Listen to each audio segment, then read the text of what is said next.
جو کہ ہمارے ہمسایہ ملک بھارت سے ملتی ہے، انڈیا سے ملتی ہے۔ انڈیا کے ساتھ ہمارے تعلقات بہت اچھے نہیں رہے ہیں، اس بات کو آپ سب لوگ جانتے ہیں۔ وجہ اس کی یہی ہے کہ ایک وقت تھا یہ پورا کانٹیننٹ ایک ملک تھا، سب کانٹیننٹ ایک ملک کی حیثیت میں تھا۔ پھر اللہ تعالیٰ نے ہمیں پاکستان اس میں سے علیحدہ سے کر کے دیا۔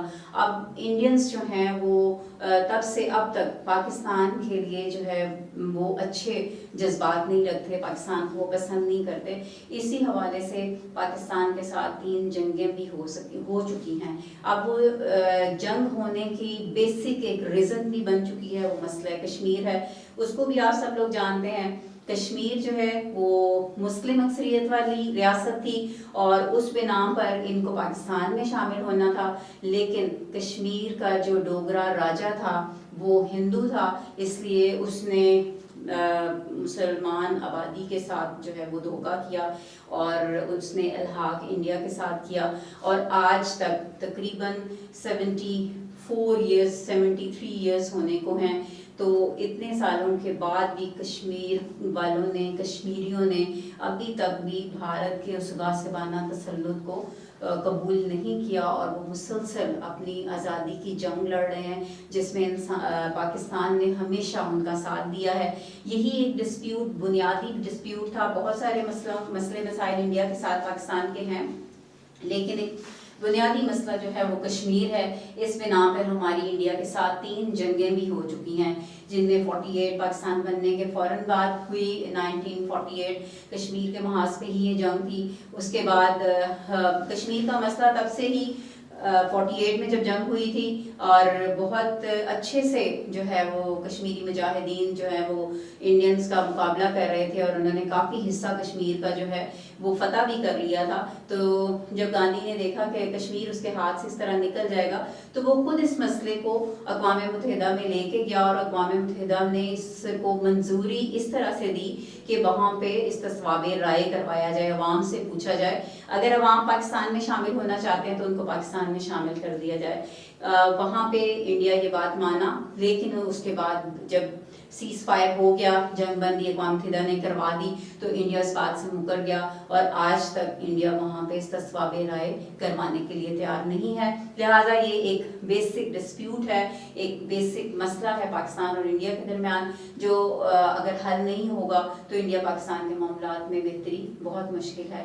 لہٰذا یہ 3 جنگیں جو 1948، 1965، 1971 میں ہوئی، جس کے نتیجے میں ہمارا ایک بازو یعنی مشرقی پاکستان ہم سے علیحدہ ہوا، اور دنیا کے نقشے پر بنگلہ دیش کے نام سے وہ نمایاں ہوا، اور وہ ہم سے جدا ہونے کے بعد انڈیا نے اس بات پہ بہت خوشی کا اظہار کیا، اور آج بھی انڈیا اسی در پہ ہے کہ وہ پاکستان کو کسی نہ کسی طرح نقصان پہنچا سکے۔ یہ تمام چیزیں وہ ہیں جو کسی سے ڈھکی چھپی نہیں ہیں، ہر وقت میڈیا میں، ہر وقت خبروں میں، نیوز میں، ایون جو آپ کا میڈیا آپ یوز کرتے ہیں وہ سوشل میڈیا، اس میں ہر وقت یہ چیزیں چلتی رہتی ہیں، اور آپ ان کو دیکھتے ہیں۔ ان سب کی جو بیسک وجہ ہے وہ پاکستان کو ابھی تک انڈیا نے قبول ہی نہیں کیا، اور پھر پاکستان سے جڑے ہوئے جو ایسے لوگ ہیں جو پاکستان سے محبت کرتے ہیں اور پاکستان کے ساتھ ملنا چاہتے ہیں، ان کے لیے ہمیشہ وہ مشکلات کا جو ہے وہ باعث بنتا رہتا ہے۔ لہٰذا بھارت کے ساتھ ہمارے کوئی ہمیشہ خوشگوار تعلقات نہیں رہے، لیکن اگر مسئلہ کشمیر کو حل کر دیا جائے تو بہت ممکن ہے کہ بھارت اور پاکستان کے معاملات بہتر ہوں، اور جو دونوں ممالک اپنی افواج پر اور ان کی تیاری پر جو اپنا بجٹ کا بہت بڑا حصہ لگاتے ہیں، اسے عام عوام کی بہتری پر لگایا جا سکتا ہے۔ لہٰذا اللہ سے دعا ہے کہ یہ مسئلہ اللہ تعالیٰ جلد حل کریں اور کشمیریوں کو آزادی ملے۔ نیکسٹ ہے ہمارے جنوب میں بحیرہ عرب۔ بحیرہ عرب ہمارے سمندر جو کہ بحر ہند کا حصہ ہے۔ دنیا میں جو مشرق سے مغرب کی طرف تجارت ہوتی ہے وہ ساری بحر ہند کے راستے سے ہوتی ہے، اور چونکہ بحیرہ عرب پاکستان کا ساحل ہے اور ایک بہت ہی اہم شاہراہ پر، تجارتی شاہراہ پر موجود ہے، اس لیے پاکستان کی بہت زیادہ اہمیت ہے اس حوالے سے۔ اس کے بعد خلیج فارس سے ملحقہ جو سارے مسلم ممالک ہیں، ان میں سعودی عرب ہے، دبئی ہے، ابوظہبی ہے، عمان ہے، یہ سارے ممالک جو ہیں وہ بہت اہمیت کے حامل اس لیے ہیں کہ یہاں پہ قدرتی جو معدنی تیل ہے وہ بہت زیادہ وافر مقدار میں ہے، جو کہ آج کل انڈسٹری کی جان جو ہے وہ معدنی تیل اور گیس ہے. یہ دونوں معدنیات جو ہیں یہاں پر وافر مقدار میں موجود ہیں. اس وجہ سے خلیج فارس کی یہ تمام ریاستیں جو ہیں وہ بہت اہمیت حاصل کی ان کو حاصل ہے. اس کے بعد کراچی پورٹ خلیجی ممالک کے جو تیل کی وجہ سے ان کی اہمیت ہے، اور نہ صرف پاکستان کے لیے بلکہ تمام دنیا کے لیے ان کی اہمیت اسی وجہ سے ہے کہ ان کے پاس تیل اور گیس کے وافر ذخائر جو ہیں وہ موجود ہیں. اس کے بعد ہم آ جاتے ہیں جی ہمارا جو بحیرہ عرب ہے، وہاں پہ ہمارے پاس کراچی پورٹ قاسم، گوادر، یہ 3 ہمارے پاس ساحل ہیں جہاں سے تجارت ہوتی ہے اور ہم دوسری دنیا کے ساتھ کنیکٹ ہوتے ہیں. نہ صرف ہم اپنے ملک کی اشیاء کو باقی دوسرے ممالک تک پہنچاتے ہیں، بیچتے ہیں اور وہاں سے چیزیں خریدتے ہیں اور اس راستے سے لے کے آتے ہیں، کیونکہ سب سے سستا سورس جو ہے وہ ہمیں بحری راستے کا ہی پڑتا ہے.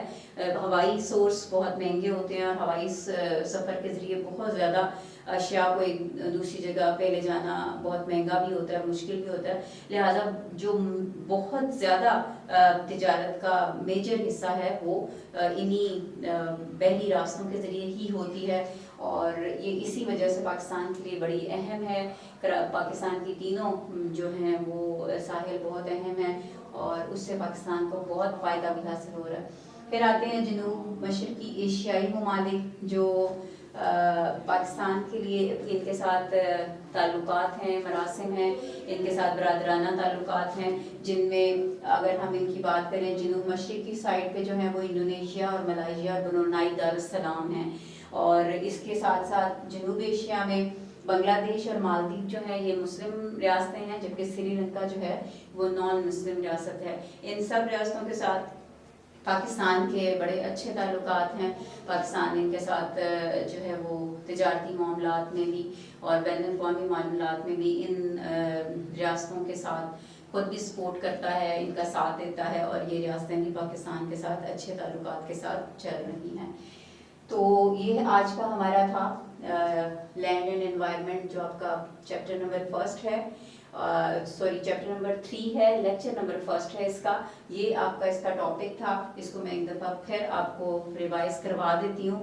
اس کو اچھی طرح سے آپ نے یاد کرنا ہے. بہت اہم سوال ہے، اکثر یہ امتحانات میں آ جاتا ہے. لوکیشن آف پاکستان، اس کی اہمیت، دونوں ہی چیزیں جو ہیں وہ اکثر اس کے بارے میں سوال پوچھا. اس کے ساتھ ساتھ اس میں بہت سارے شارٹ کوسچنس بھی بنتے ہیں اور اس میں بہت سارے MCQs بھی بنتے ہیں.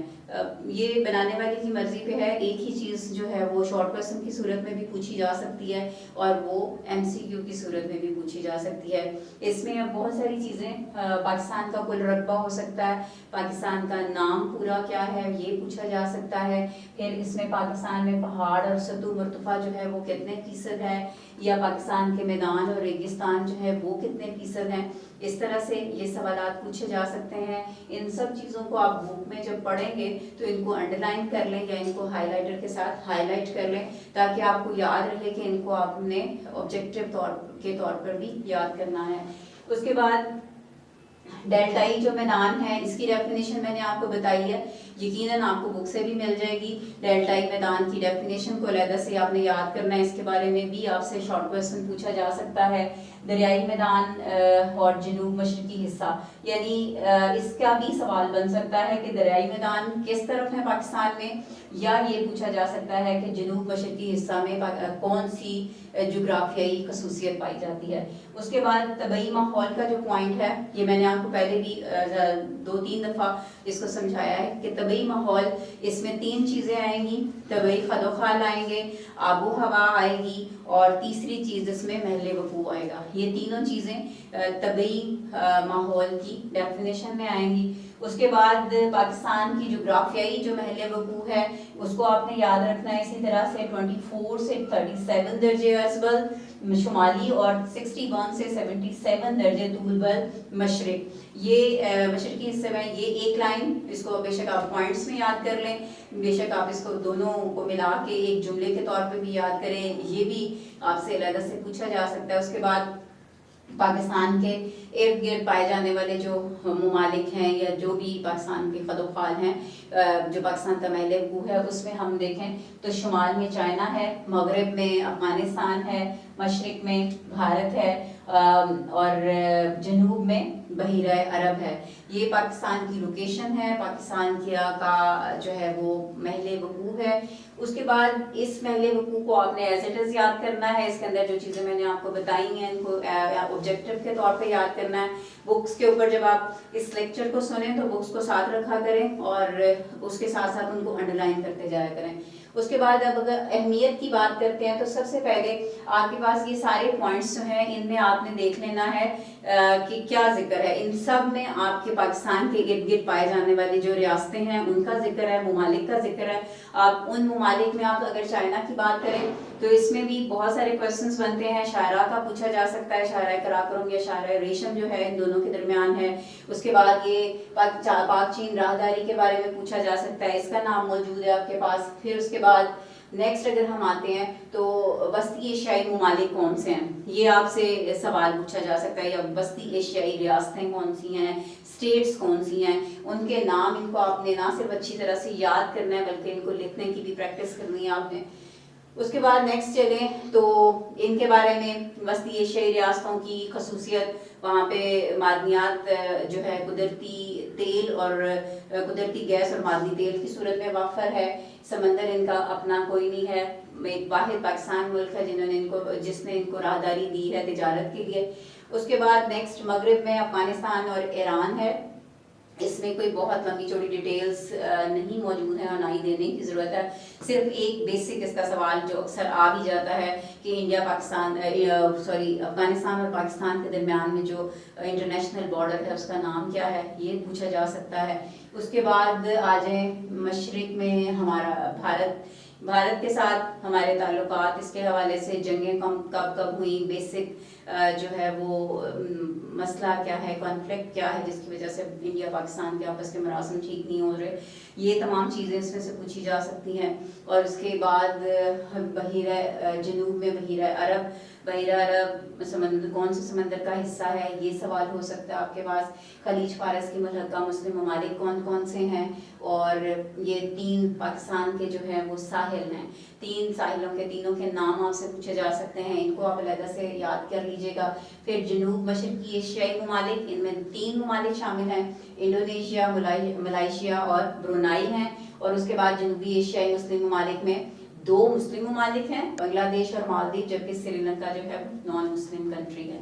یہ تھا بیٹا آج کا آپ کا لیسن. اس کو اچھے سے آپ سنیے گا، اس کو یاد کرنے کی کوشش کیجیے گا. جب بھی آپ لیکچر سنیں تو بک سامنے ضرور رکھیں، سنتے ہوئے اپنی کتاب پہ نظر رکھیے اور اس میں جو بھی چیزیں جیسے میں نے آپ کو بتائی ہیں ان کو ہائی لائٹ کرتے جائیں اور ان کو آبجیکٹو کے طور پہ یاد کر رکھیں. انشاءاللہ نیکسٹ لیکچر میں پھر آپ سے ملاقات ہوگی. اللہ حافظ.